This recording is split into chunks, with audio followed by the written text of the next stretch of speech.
Vamos a dar paso a la siguiente mesa. Ojalá nos enseñen imágenes tan bonitas. Vamos con un bloque completamente quirúrgico, ¿vale? Vamos a hablar de cirugía torácica, de cirugía oral y maxilofacial, de cirugía plástica, estética y reparadora y de neurocirugía. Con cirugía torácica el doctor Rodrigo Arroyo, con cirugía oral y maxilofacial Elena Bullejos, cirugía plástica Jorge González. ¿Perdón? ¿Qué? ¿Me habéis convocado a mí, Dolores Ah, Martínez? pues entonces está mal. Perdona. No, encantada. Dolores Martínez, está mal aquí la papeleta. Y neurocirugía Mónica Lara. Bueno, que voy a decir, cirugía oral y maxilofacial y cirugía plástica, pues son las dos quirúrgicas que antes agotan en el examen MIR. También va acorde un poco al número de plazas que tiene cada especialidad, que no son tan amplias como puede tener pediatría, medicina interna o cardio. Así que, doctor Rodrigo, encantado, muchísimas gracias. Puedes utilizar el micrófono y estar a tu libre o aquí como tú desees.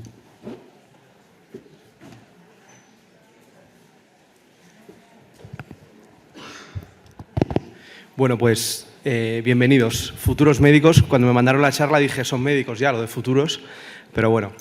Yo soy Rodrigo, soy R5 de este hospital, de la Fundación Jiménez Díaz. Yo estudié en la Autónoma, hice las prácticas en la Princesa y bueno, me quedan poquitos meses para acabar la residencia y voy a tratar de convenceros de por qué la cirugía torácica es una muy buena especialidad quirúrgica. Me gustaría saber cuánta gente de la sala ha rotado más de 2 o 3 días en cirugía torácica durante la carrera. Como la mitad, más o menos. Y por eso creo que ¿qué es la especialidad? La especialidad es la gran desconocida. Yo el primero, cuando la cogí y luego la he ido descubriendo. La cirugía torácica probablemente sea una gran desconocida porque solamente la hay en hospitales de mucho volumen, en ciudades muy grandes. Es la especialidad que se encarga de aquellas patologías quirúrgicas, y recalco lo de quirúrgicas porque somos muy quirúrgicos, de los órganos intratorácicos y de la pared torácica, salvo el corazón y algunos grandes vasos, porque sí que operamos algún gran vaso. Entonces operamos pulmones, sobre todo neoplasias, y es el cáncer de pulmón la actividad quirúrgica que nos ocupa la mayor parte del tiempo. Somos cirujanos oncológicos. El neumotórax también de los pulmones, operamos la tráquea y el árbol bronquial, operamos la pleura, el mediastino anterior, el posterior, operamos la pared torácica con los traumatismos, las malformaciones, operamos el sistema nervioso autónomo, sobre todo la hiperhidrosis, esa cirugía que se ha puesto tan de moda desde que David Broncano se operó, y el trasplante pulmonar. Este son el tipo de cirugías que hacemos. Un niño que en la foto de la izquierda tiene un pectus excavatum y sale del quirófano con una corrección de NUS sin la deformidad. Ponemos prótesis siliconadas a medida, hacemos una reconstrucción en 3D y la implantamos. Operamos las bullas, que son la causa del neumotórax espontáneo primario. Hacemos resecciones de tumores endotraqueales con anastomosis terminoterminales, intubaciones intracampo.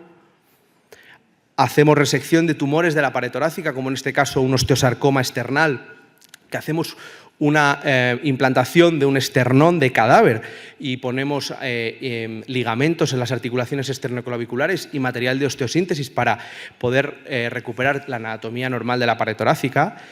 Ponemos material de osteosíntesis a medida que se hace con titanio. Hacemos el trasplante pulmonar.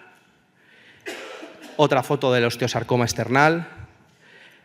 Patología, en este caso es un sarcoma también de pared. Hacemos procedimientos no invasivos como la broncoscopia. Esto es una broncoscopia robótica. Esto todavía no ha llegado a Europa, esto es en Nueva York. Esto es un navegador que nos permite navegar por el árbol bronquial para llegar a lesiones milimétricas que están en los campos pulmonares, poder localizarlas, biopsiarlas, identificarlas y poder hacer resecciones sublobares. La cirugía torácica en los últimos 15 años ha avanzado muchísimo en los abordajes. Esto es la videotracoscopia, que es la manera que tenemos de manera estándar en la gran mayoría de los hospitales del mundo, sobre todo de países desarrollados, para acceder al tórax. 1, 2, 3 puertos en función del sitio. Y luego la actividad robótica, ¿no? Sabemos que el robot ha llegado para quedarse en muchas especialidades, pero en cirugía torácica más.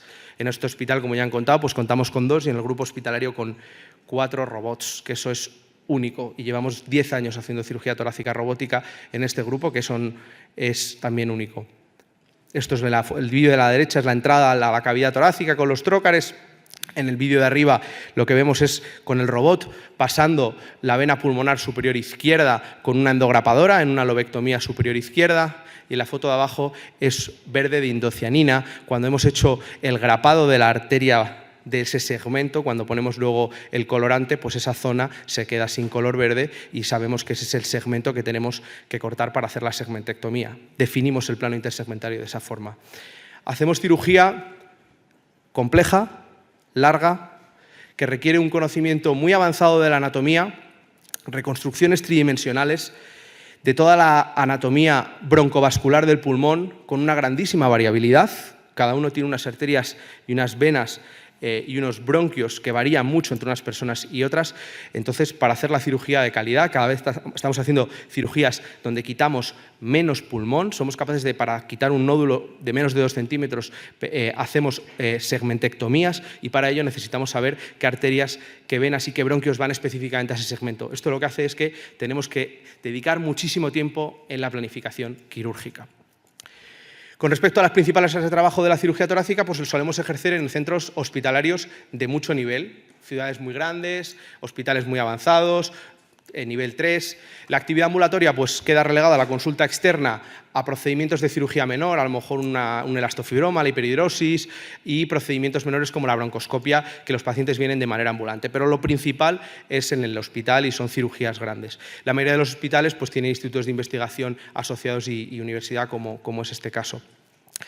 Esta pregunta es muy buena para ver si la cirugía torácica es para vosotros o no. ¿Qué habilidades o cualidades son claves para elegir esta especialidad? Es una especialidad muy quirúrgica, entonces si la cogéis os tiene que gustar la cirugía. Somos muy resolutivos y son cirugías de alta complejidad. Pasamos muchas horas en quirófano. Yo llego al martes a mi casa a las 10:30 de la noche y no sé si acabo de salir de correr una maratón o de haber estado en quirófano. O sea, son cirugías largas, complejas, tediosas, pero muy gratificantes. Trabajamos mucho en equipo, luego os comentaré un poquito con qué especialistas trabajamos. Igual que los anestesistas, contaba Javier, tenemos que ser capaces de tomar decisiones rápidas en situaciones críticas. Una arteria pulmonar sangrando, en un minuto el paciente está muerto. O sea, y eso ocurre, las arterias pulmonares se nos rompen y tenemos que actuar pues, con mucha decisión. La tecnología, desde hace 10-15 años en la cirugía torácica, por el robot, por toda la inteligencia artificial, la radiómica, etcétera, ha venido para ayudarnos y son herramientas que utilizamos en nuestro día a día. Entonces necesitamos gente que le guste la tecnología. Y todo esto hace que sea importante que los futuros residentes tengáis resiliencia, resistencia física y mental, etcétera. Nuestro trabajo en el día a día, pues una sesión clínica a primera hora, un pase de plantas, suelen ser plantas no muy abultadas, 10, 15, 20, 30 pacientes en los hospitales más grandes de España. Tenemos sesiones clínicas prácticamente de manera semanal. Todas las semanas tenemos sesiones clínicas de actualización, de planificación quirúrgica, con lo que os contaba antes. Comité de tumores bisemanales en este hospital, uno de pulmón, otro de sarcomas. Consulta externa, urgencia, busca y el quirófano. Esa es un poco la actividad diaria principal de un hospital de cirugía torácica, y el trasplante pulmonar en el caso de que el hospital sea trasplantador. Con respecto a las guardias de los residentes de cirugía torácica, son siempre presenciales y suelen ser guardias combinadas. Es decir, al principio de la residencia hacemos de urgencias, depende de cada hospital. Cuando vayáis a informaros, preguntad cómo son las guardias, cómo es la transición hacia la guardia de cirugía torácica, porque a lo largo de los años de residencia se empiezan a hacer, por ejemplo, formando parte de un pool quirúrgico el primer año, donde nos hacemos cargo, pues a lo mejor, de otras especialidades quirúrgicas. Formamos parte del equipo de cirugía general los primeros años también. La calidad de las guardias no suele ser mala en general. Solemos tener buenas guardias, pero depende del volumen del hospital, si hay trasplante o no. Los hospitales trasplantadores, las guardias son malas. Si es referencia para determinada patología, como por ejemplo el politrauma en Madrid o en otras comunidades autónomas, son cosas que tenéis que preguntar si os pensáis hacer la especialidad. Y con quién compartes la guardia. Si haces guardia de cirugía general con el cirujano general de R2, pues te tocará despertarte a las 3 de la mañana para operar, y si no, pues probablemente no. Esas son las preguntas que tenéis que que hacer. Con respecto al trabajo transversal, trabajamos con muchas especialidades, con el anestesista, con la enfermería en la planta y en quirófano, con los intensivistas, porque muchos de nuestros pacientes van a la UCI, con el neumólogo mano a mano, diría que es con los que más, con los oncólogos en el comité de tumores, pacientes que compartimos en el seguimiento del cáncer de pulmón, radioterapeutas por lo mismo, porque forman parte del esquema terapéutico del cáncer de pulmón, radiólogos, fisioterapeutas, psicólogos, paliativistas, prácticamente con todos, con todos. ¿Qué me parece de los puntos fuertes de la especialidad? Bueno, pues un punto muy fuerte es la variedad de patología que tenemos. Tratamos un montón de estructuras anatómicas, pulmón, mediastino, pared torácica, y eso yo creo que hace una especialidad muy enriquecedora, porque tenemos cirugías muy diferentes entre sí. Interactuamos mucho con el paciente pese a ser un perfil quirúrgico, pese a operar, sí que vemos al paciente en la consulta, hablamos de su cáncer, le seguimos luego en la planta, en la consulta, hacemos nosotros el seguimiento del cáncer. Yo creo que es muy satisfactorio también el hecho de lo que decía antes, que la cirugía, al ser muy compleja, es una cirugía por donde estamos operando, por el campo, por lo que hacemos, cuando van bien, pues son situaciones muy gratificantes, ¿no?, para el cirujano. El trabajo en equipo yo creo que es algo también muy satisfactorio y luego todos estos avances tecnológicos.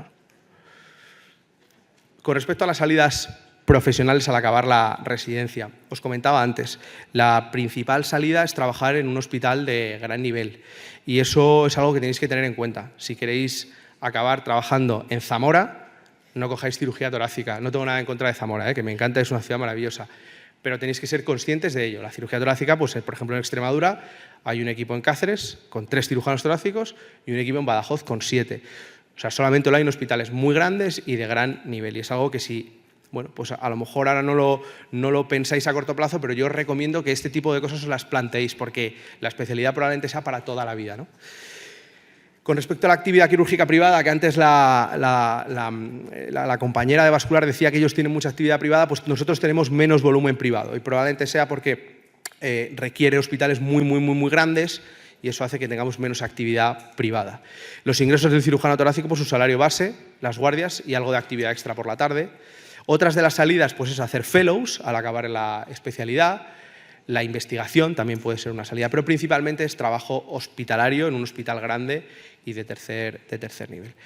Y ya para acabar, ¿cuáles son las áreas de crecimiento y de investigación en nuestra especialidad? Es decir, cómo está evolucionando y qué perspectivas tenemos de futuro, ¿no?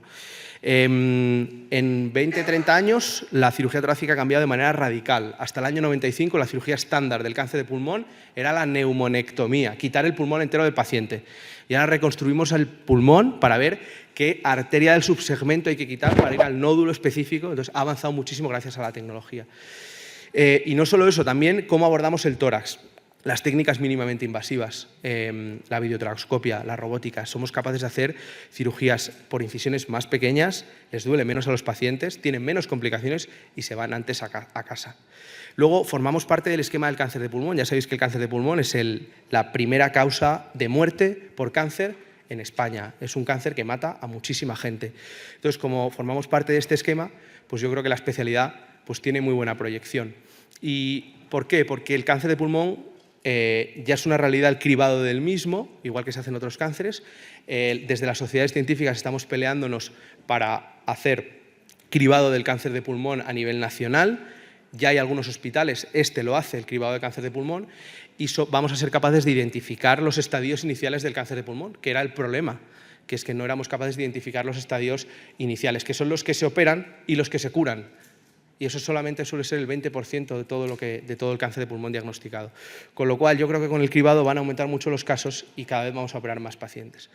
Y luego, pues otra vez repitiéndome, todo lo que esperamos de la tecnología, que ya es el presente, pero que progresivamente va a ser el futuro, ya presente, pero y futuro, con la planificación tridimensional, la radiómica, para hacer diagnósticos y tratamientos personalizados para nuestros pacientes. Ya está.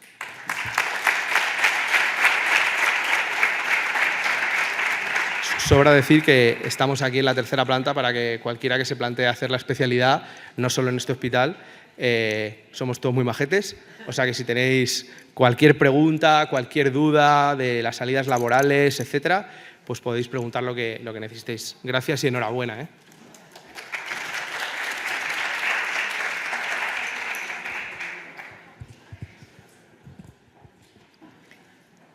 Sí, buenas tardes. Aquí. Gracias. Buenas tardes, mi nombre es Dolores Martínez y soy la jefa de servicio de cirugía maxilofacial de este hospital. Quiero primero daros la bienvenida y sobre todo la enhorabuena porque ya sois médicos, no sois futuros médicos, sois los futuros especialistas. En cuanto a la elección de la especialidad, lo primero es cualquier cosa que estudies te va a acabar gustando. No hay que pensar el primer día a lo mejor se nos cae el mundo. Ahí no se acaba. Hay que insistir, hay que estudiar y al final te acabará gustando. Entonces, la cirugía maxilofacial, esa sí que es la gran desconocida. Muchas veces mi padre era catedrático de medicina y le costó entender lo que hacíamos. Con el tiempo se fue enterando, pero bueno. ¿Qué es la especialidad de cirugía maxilofacial? Es una especialidad médico-quirúrgica, más quirúrgica que médica, y comprende el estudio, diagnóstico, prevención, tratamiento y rehabilitación de las enfermedades de toda la estructura facial. Entonces, tenemos muchos epígrafes y puede ser tremendamente variada. Cuando digo que es una especialidad joven, en España comenzó por un grupo de, entonces eran médicos especialistas en estomatología con inquietudes quirúrgicas y que fueron expandiendo su labor. De manera que se incorporó como especialidad médica relativamente tarde comparada con el resto de las especialidades. Lo primero, nuestro origen, como os he dicho, está en la estomatología, hoy en día sería la odontología. Entonces, lo primero que hacemos es mucha cirugía oral. Y cirugía oral es la cirugía de los tumores de los maxilares, las extracciones difíciles, las rehabilitaciones dentales, los implantes dentales. Esto, como decía nuestra compañera de cirugía vascular, esto no hay que desdeñarlo, es nuestro origen, tenemos que seguir formándonos en esto y además es lo que muchas veces nos puede dar de comer. Aquí tenemos la extracción de una muela del juicio con el nervio dentario inferior al aire. Luego hacemos patología congénita facial. La malformación facial más frecuente es el labio leporino y el paladar hendido. Aquí nosotros podemos actuar en todas las fases. Es llevar a estos niños, hay que llevarlos hasta los 20 años y requieren múltiples intervenciones. Podemos intervenir el labio, luego intervenimos el paladar, luego intervenimos la encía, luego lo ponemos en manos de un ortodoncista, luego vigilamos si ha adquirido un buen lenguaje, si habla bien, podemos retocar el paladar para la fonación y luego podemos hacer la cirugía ortognática. Esto es la cirugía ortognática, que es la cirugía de las maloclusiones. Es de lo más bonito y lo más propio de nuestra especialidad. Es la cirugía de la disarmonía facial cuando los dientes no encajan y no se puede solucionar solo con ortodoncia. Pretendemos solucionar no solo la oclusión, el engranaje dentario, sino la armonía facial. En este sentido, lo más bonito de la vida, cambiamos las caras y de verdad impactamos en la vida de los pacientes. También hacemos mucha oncología y reconstrucción.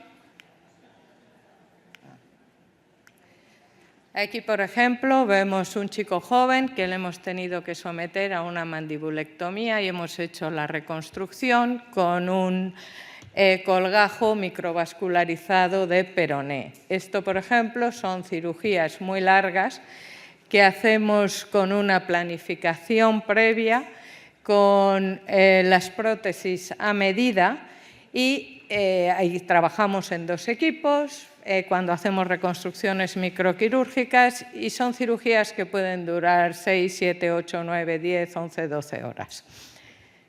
pero se pretende que el paciente siga su vida, que se le pueda extirpar, en este caso fue un sarcoma, y que sea lo menos aparente posible. Traumatología facial, también muy propia nuestra. Aquí tenemos el tratamiento por vía intraoral de una fractura de mandíbula, cualquier parte de la cara. Esto implica que si trabajamos en un hospital grande vamos a tener entrada de fracturas faciales. Hacemos también patología de glándulas salivares, que incluye tumores y patología inflamatoria. Es una cirugía delicada, veis, si recordáis la anatomía, el nervio facial está en medio, hay que conocerlo, hay que ser fino y delicado, porque una parálisis facial es una secuela muy mala. Otra parte importante es el tratamiento, ya sea clínico como quirúrgico, de la patología de la articulación temporomandibular. Es una patología muy frecuente que, aunque no sea nuestro primer punto en el quirófano, sí es nuestro primer punto en la consulta. Nuestras consultas están llenas de pacientes con problemas de la articulación, con bloqueos, chasquidos, dolor. Bueno, pues esto hay que abordarlo también desde todos los puntos de vista, y desde el punto de vista quirúrgico vamos desde la artrocentesis a la artroscopia, a la cirugía abierta, a las prótesis de ATM. Y por qué no, estamos en la cara, conocemos la nariz, conocemos el nervio facial. Muchos compañeros optan por dedicarse finalmente a la estética facial. Como veréis, en este hospital, bueno, llevamos, esta especialidad se puede desarrollar en todos los ámbitos. Podemos estar en una consulta dental, podemos estar en una consulta de estética facial, podemos estar también en hospitales y, ¿por qué no?, en ámbito docente e investigador. En el día a día, pues tenemos consultas externas, cirugía oral en gabinete, mucha cirugía oral la hacemos directamente en un sillón dental.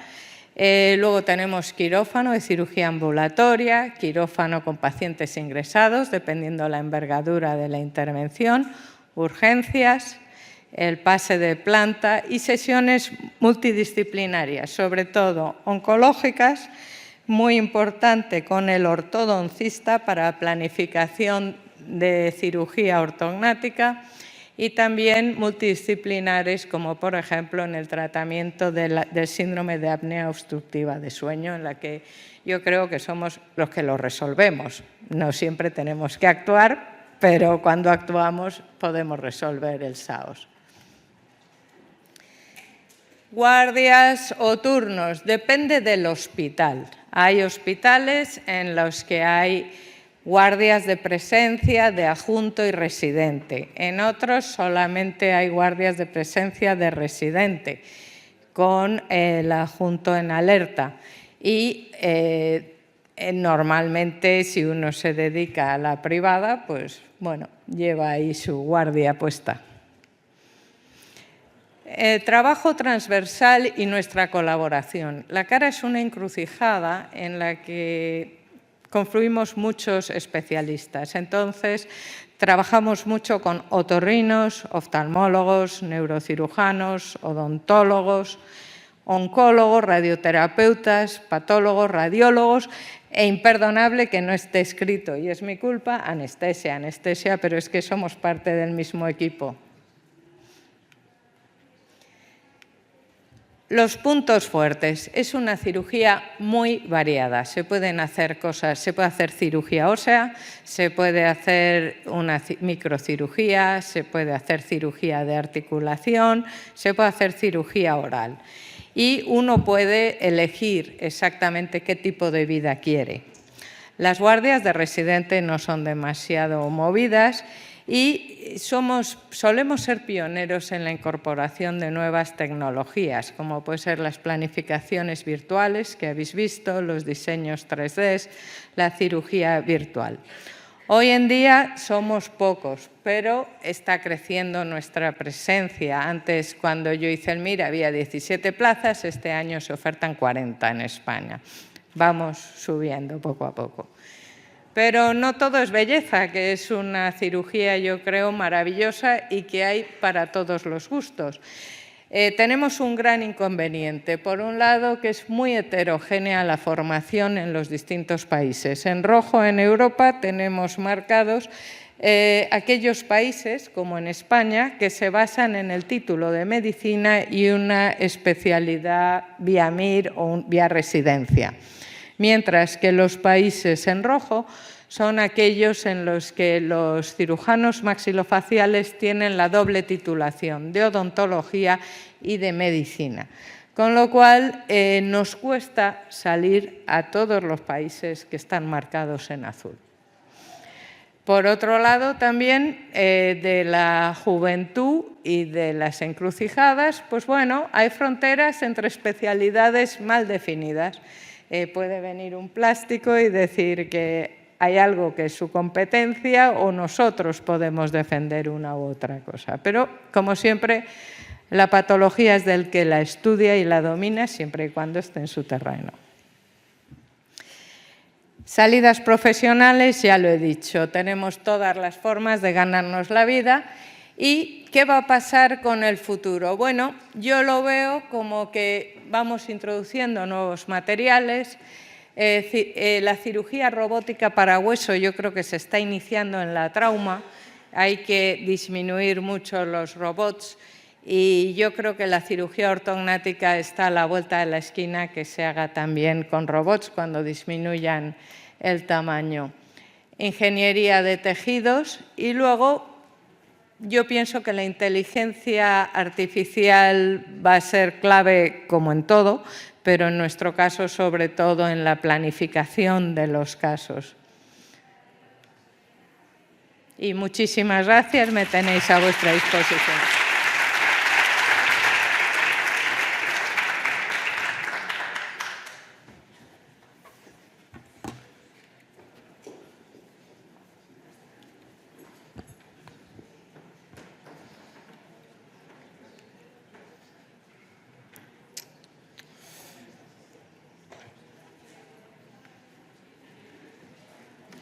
Bueno, me presento, yo soy Jorge González Prieto, soy resi de R3 de plástica aquí en Getafe y os vengo a hablar sobre cirugía plástica estética reparadora. Yo, bueno, voy a intentar contaros un poco lo que me hubiera gustado a mí saber y lo que más o menos me contaron hace pocos años, hace 2 años y medio.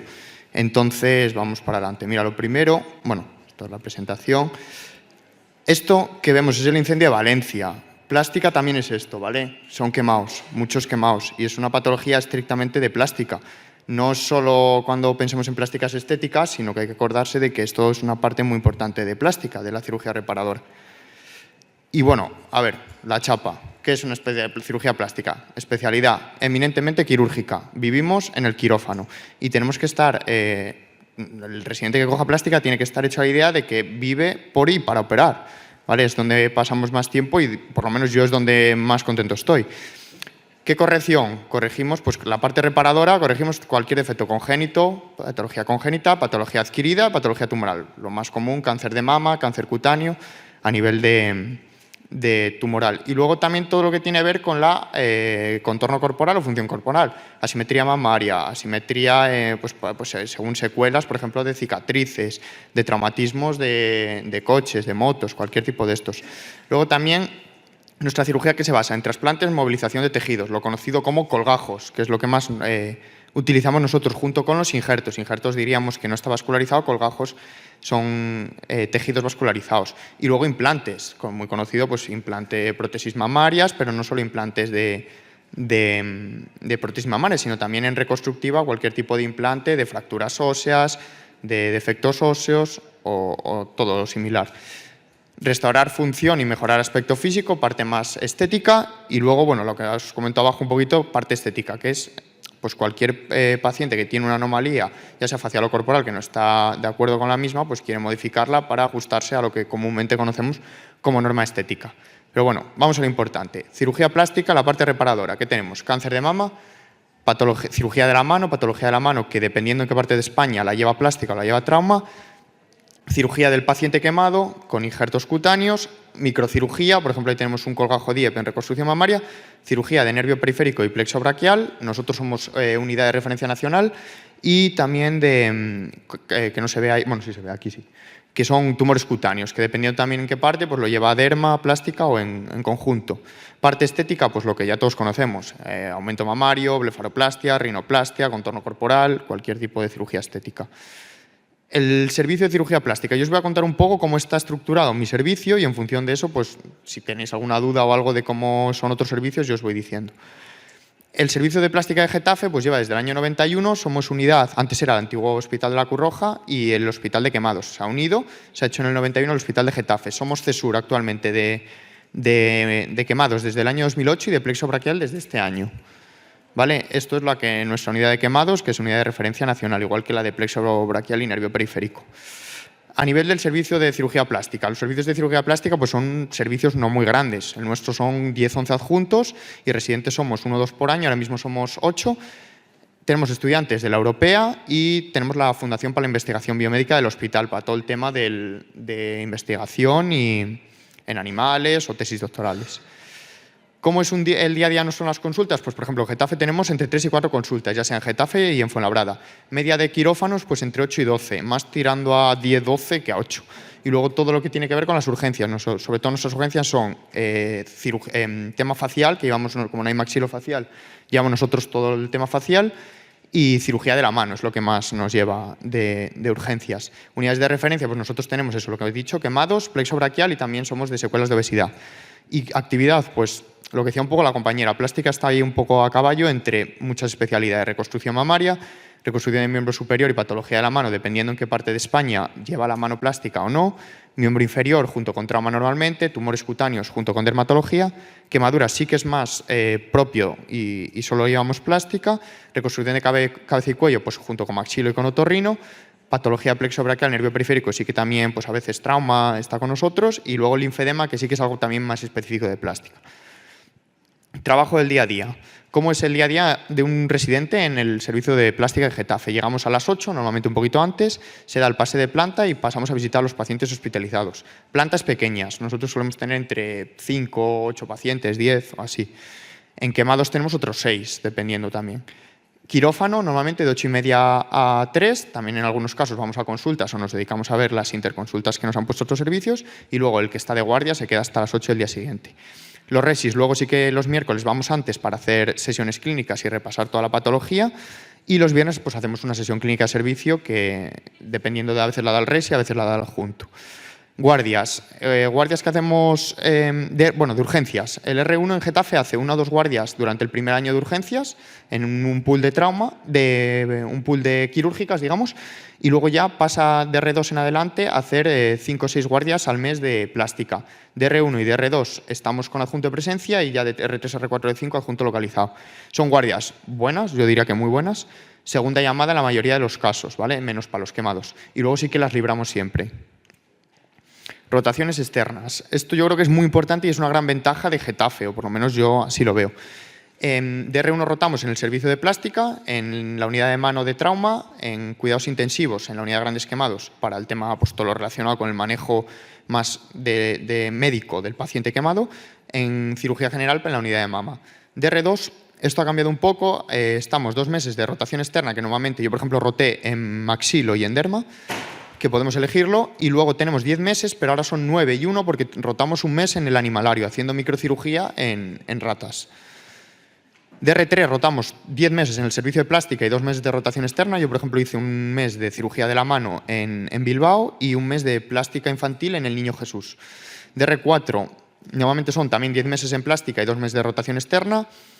De R4 sí que, incluso de R3, solemos irnos fuera de España, en la mayoría de los casos, a no ser que quieras quedarte aquí. Y rotamos un mes de microcirugía y uno libre. Por ejemplo, si te gusta mucho pues, la micro, haces 2 meses de micro, o si te gusta la mano, haces otro de mano, un poco dependiendo de lo que le gusta a cada uno. Y de R5, 3 meses de estética obligatorios y el resto en el servicio de plástica. Investigación científica. Esto depende un poco de los servicios. Getafe es un servicio muy pro investigación. Tenemos universidad, tenemos Fundación para la Investigación Biomédica y, por ejemplo, aquí os muestro un poco lo que es mi tesis doctoral de lo que estamos haciéndola, que es sobre pacientes amputados en extremidad superior. Estamos buscando algún tipo de dispositivo implantable para coger señal eléctrica a nivel muscular y colocarle prótesis biónicas para que el paciente pueda realizar cualquier tipo de movimiento y restaurar toda la movilidad del miembro superior. Aquí tenemos, pues mira, os muestro una imagen que estamos el doctor Maldonado de plástica, el veterinario que es el que está a vuestra derecha, pero los otros, y Elisa que es la neurofisióloga, y los otros 3 son ingenieros del ICAI. Trabajamos con ingenieros también para todo el tema del dispositivo eléctrico. Es un estudio financiado por el Instituto Carlos III y me refiero que es un estudio muy multidisciplinar. Y esto nada, es un vídeo de la cirugía. Puntos fuertes y débiles de la especialidad. Yo diría que es para mí ventaja, es una especialidad muy quirúrgica, 100% quirúrgica, muy amplia, lo que os contaba antes. Tiene muchas subespecialidades. Al que le guste la trauma se puede dedicar a la reconstrucción de miembro inferior. Al que le guste la cirugía mamaria, pues todo lo que tiene que ver con cáncer de mama, reducción, mamoplastia reducción, asimetrías mamarias. Buscamos siempre el perfeccionismo y la precisión. Es como plástica siempre, del cirujano plástico siempre se espera que todo esté perfecto, simétrico, no siempre se consigue, pero bueno, es nuestro dogma.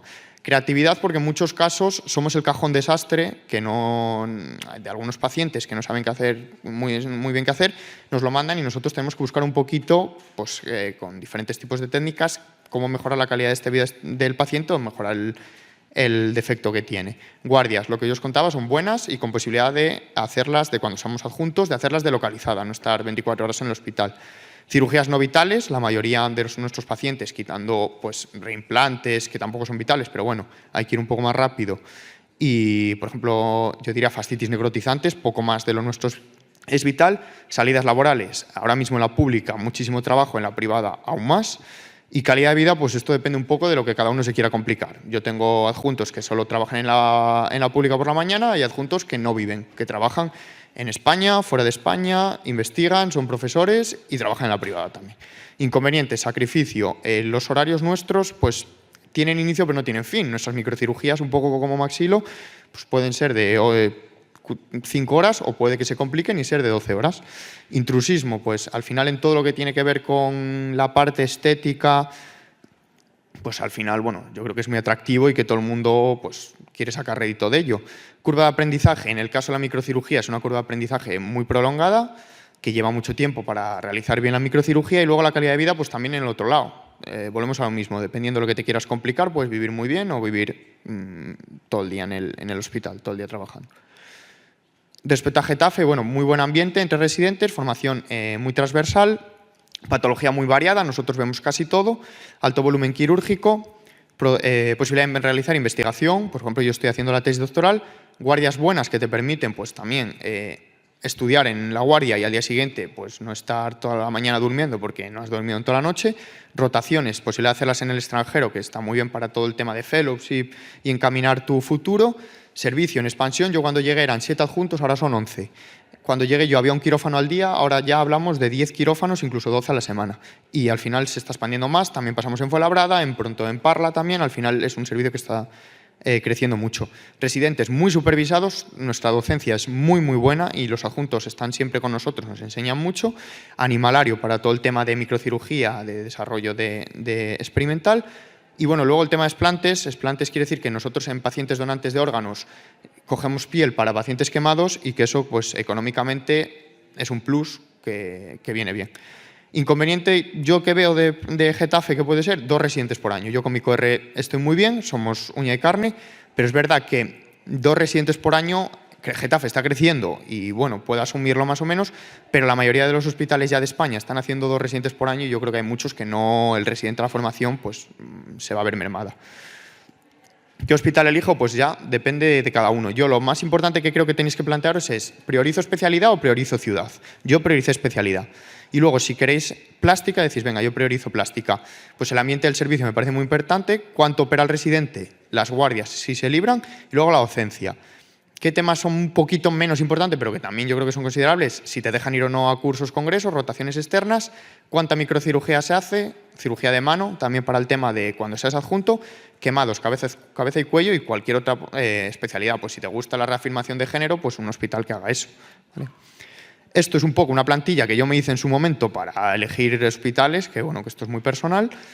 Y nada, os traigo un caso clínico muy rápido, tarde un segundo. Esto es un paciente que tuvo una lesión de un accidente de moto. Veis cómo tiene la flexión del bíceps del miembro superior derecho es mínima, bueno, no tiene flexión de bíceps. La abducción tampoco y la rotación externa, como vais a ver ahora, tampoco, ¿vale? Os paso, 11 meses después, aquí tenéis flexión completa de bíceps, rotación externa y aducción de brazo. Esto es nervio periférico todo, ¿vale? Cirugía de nervio, que no solo es estética esta especialidad, que va mucho más allá de eso, para que veáis. Este es el servicio nuestro, alguno de ellos, y muchas gracias.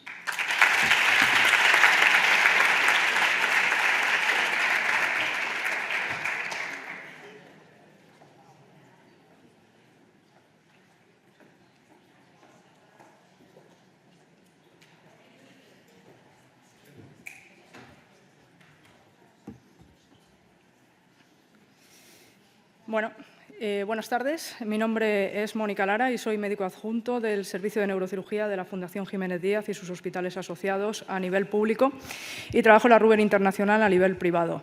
Además, pertenezco a varias juntas directivas, entre ellas la de mi sociedad científica, donde ocupo el cargo de la vocalía de juventud, que creo que es un cargo perfecto para estar hoy aquí y daros esta charla. Si comenzamos, la neurocirugía, según la Comisión Nacional de la Especialidad, que se incluye dentro del Ministerio de Sanidad, se define como la especialidad médica de carácter quirúrgico que se ocupa de la prevención, diagnóstico, tratamiento, cuidado intensivo y rehabilitación de las enfermedades quirúrgicas o potencialmente quirúrgicas del sistema nervioso central, periférico y autónomo, incluyendo sus cubiertas, vascularización y anejos, cualquiera que sea la edad del paciente. Respecto a las principales áreas de trabajo que tenemos los neurocirujanos son 6. En concreto, la neurocirugía traumática, nos dedicamos a la atención del traumatismo craneoencefálico y espinal.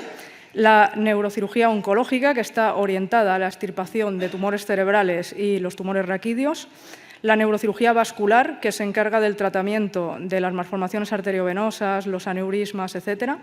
La neurocirugía de columna, que se orienta al tratamiento de la patología degenerativa de columna cervical, dorsal y lumbar.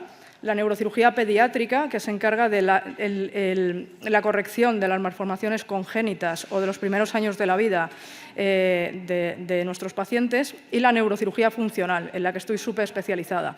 Esta es una rama un poco especial y diferenciada del resto de ramas de la neurocirugía, porque su objetivo es recuperar una función perdida o restaurar una función alterada con el fin de llevar al individuo a una nueva situación de balance que mejore su condición psicosocial. De esta manera, los neurocirujanos funcionales lo que hacemos es realizar tratamientos sobre pacientes con trastornos del movimiento, operamos la enfermedad de Parkinson, operamos la distonía, operamos el temblor, también operamos pacientes psiquiátricos, realizamos cirugías en pacientes con trastorno obsesivo-compulsivo, con la anorexia, tendréis que ver los resultados tan espectaculares que tenemos en ese aspecto, operamos la depresión y otro tipo de patologías psiquiátricas como puede ser el autismo o la esquizofrenia. Además, los neurocirujanos funcionales operamos la epilepsia y el dolor refractario a todo tipo de tratamiento médico, es decir, personas que están con ideas de suicidarse, tratadas por nosotros, pueden llegar a tener una calidad de vida bastante buena. Para elegir la especialidad de neurocirugía hay que contar con ciertas habilidades, como son una resistencia física y mental, porque nuestras cirugías son muy largas, hay que tener capacidad de resolución de problemas complejos y hay que tener destreza manual, porque nuestro trabajo es fundamentalmente en los quirófanos. Además, hay que tener cualidades como la paciencia y la disciplina, especialmente de residente, aunque luego también. Hay que saber trabajar en equipo y saber liderar equipos, y hay que tener la capacidad de tomar decisiones bajo presión, especialmente en situaciones de urgencia. ¿Qué intereses tiene que tener una persona que elija la especialidad de neurocirugía y quiera ser neurocirujano el resto de su vida laboral? Tiene que tener una pasión por la neurociencia y la cirugía, como es obvio. Tiene que tener interés en la innovación y en la tecnología médica, porque me atrevería a decir que nuestros quirófanos son los más desarrollados tecnológicamente en el momento actual. Y una cosa que es común a todas las especialidades, pues tiene que tener un compromiso con el bienestar del paciente. Respecto a lo que hacemos los neurocirujanos en los centros, las actividades diarias incluyen el quirófano, que es la realización de cirugías programadas y de urgencia, los pases de planta, que es la evaluación y seguimiento de los pacientes hospitalizados, las urgencias, atención a los traumatismos craneoencefálicos, accidentes cerebrovasculares y otras emergencias neurológicas, y tenemos consultas, donde tenemos la valoración de los pacientes, indicación de tratamientos y programación de las cirugías. El horario de un neurocirujano, no os quiero engañar, es muy exigente y es muy poco flexible. Las guardias son frecuentes, incluyendo nocturnas y los fines de semana. Los turnos, las jornadas son muy largas, muchas veces superiores a 12 e incluso 15 horas al día. Y la flexibilidad es muy limitada, porque tenemos cirugías imprevistas o cirugías urgentes. Entonces, es una especialidad con una alta demanda de tiempo, que muchas veces es difícil compaginar con la vida personal y familiar, y que tiene que tener un alto nivel de compromiso. Cuando los neurocirujanos trabajamos no lo podemos hacer solos. Para asegurar una atención integral del paciente tenemos que colaborar con otros especialistas, lo que hace que la especialidad sea bastante gratificante. Trabajamos con radiólogos que nos interpretan las imágenes, con anestesiólogos, que son los que nos ayudan en las cirugías dentro del quirófano, con intensivistas, rehabilitadores y fisioterapeutas que cuidan del paciente después del posoperatorio y nos ayudan a rehabilitarlo. Trabajamos con neurólogos y psiquiatras, especialmente los neurocirujanos funcionales, porque son compañeros que nos refieren pacientes. Trabajamos con oncólogos, los neurocirujanos oncológicos. Trabajamos con cirujanos torácicos, generales, maxilofaciales, plásticos, en función del territorio donde estén las cirugías. Respecto a los puntos fuertes, hemos dicho que es una especialidad muy demandante, pero que tiene grandes recompensas personales y profesionales, porque realizamos un impacto directo en la vida de los pacientes, con resultados visibles. Es decir, los neurocirujanos funcionales y de todo tipo de ramas de la especialidad salvamos vidas y mejoramos la calidad de vida. Esto sobre todo se ve en la cirugía, en la neurocirugía de urgencia. Además, la neurocirugía tiene desafíos intelectuales y técnicos que son muy importantes, que nos hacen estar siempre al día, y la innovación es constante. Los retos a los que se tiene que enfrentar una persona que elige neurocirugía y quiere ser neurocirujano es la carga laboral, como ya hemos dicho, la complejidad de los casos, y algo que no hemos hablado hasta ahora es el contacto emocional. En infinidad de ocasiones tenemos que dar noticias de diagnósticos o de pronósticos muy difíciles a las familias, incluso a veces en niños o en pacientes muy jóvenes que a lo mejor su esperanza de vida es de menos de un año. Respecto a las salidas profesionales, tras completar la residencia y ya obtener el título de neurocirujano, se puede trabajar en hospitales, tanto de ámbito público como privado. Se puede hacer investigación para el desarrollo de nuevas técnicas y tratamientos en neurocirugía y neurociencia en general. Se puede hacer docencia, enseñando a los estudiantes en las universidades y a los residentes en los servicios. Nos podemos subespecializar en neurocirugía vascular, pediátrica o funcional, y se pueden hacer peritajes como médico especialista en neurocirugía y conocer un poco lo que es el mundo de la justicia, ¿no? Yo, por ejemplo, tengo la suerte de dedicarme un poco a todos ellos. ¿Qué nos espera en el futuro a los neurocirujanos? Pues mejorar mucho nuestras cirugías basado en las imágenes, tratar de hacer nuestras cirugías lo más mínimamente invasivas. Vienen muchos avances en la estimulación cerebral profunda que son como marcapasos para el cerebro, y hacer cirugías por medio de ultrasonidos a través del cráneo sin tener que abrirlo. También vienen las terapias regenerativas, implantando células madre en algunas partes del cerebro para mejorar algunas enfermedades como el Parkinson, y la inteligencia artificial. Sobre todo esto están los robots, y la inteligencia artificial junto con los robots hace que, por ejemplo, ya haya publicaciones que dicen que especialidades como la radiología y la anatomía patológica ya pueden ser sustituidos por bases de datos. Entonces, ojo con elegir esas especialidades. Esas mismas publicaciones dicen que los neurocirujanos desapareceremos como en 50 años, así que todavía llegáis a tiempo. Quiero terminar esta charla presentando a un neurocirujano. Él es un neurocirujano funcional, es el profesor Andrés Lozano, con el que tuve la suerte de aprender en mis primeros tiempos y con el que tengo una gran amistad. Es el médico, no es el neurocirujano, es el médico de todo el mundo que más publicaciones tiene entre todos los médicos, para que tengáis un ejemplo de hasta dónde se puede llegar siendo neurocirujano y estando comprometido. Para que tengáis un ejemplo, su currículum tiene 167 páginas. Llevo un total hasta el momento de 822 publicaciones científicas. La última incluso sigue siendo primer autor, es decir, que las sigue escribiendo él, y ha participado en 98 libros. Por todo ello, pues, los neurocirujanos funcionales le vamos a presentar para Premio Princesa de Asturias de este año de Ciencia y Arte. Así que nada, si nos lo dan, espero que os acordéis de este momento. Y ya está. Os dejo mi correo electrónico por si tenéis alguna duda. No dudéis en preguntarme. Muchas gracias.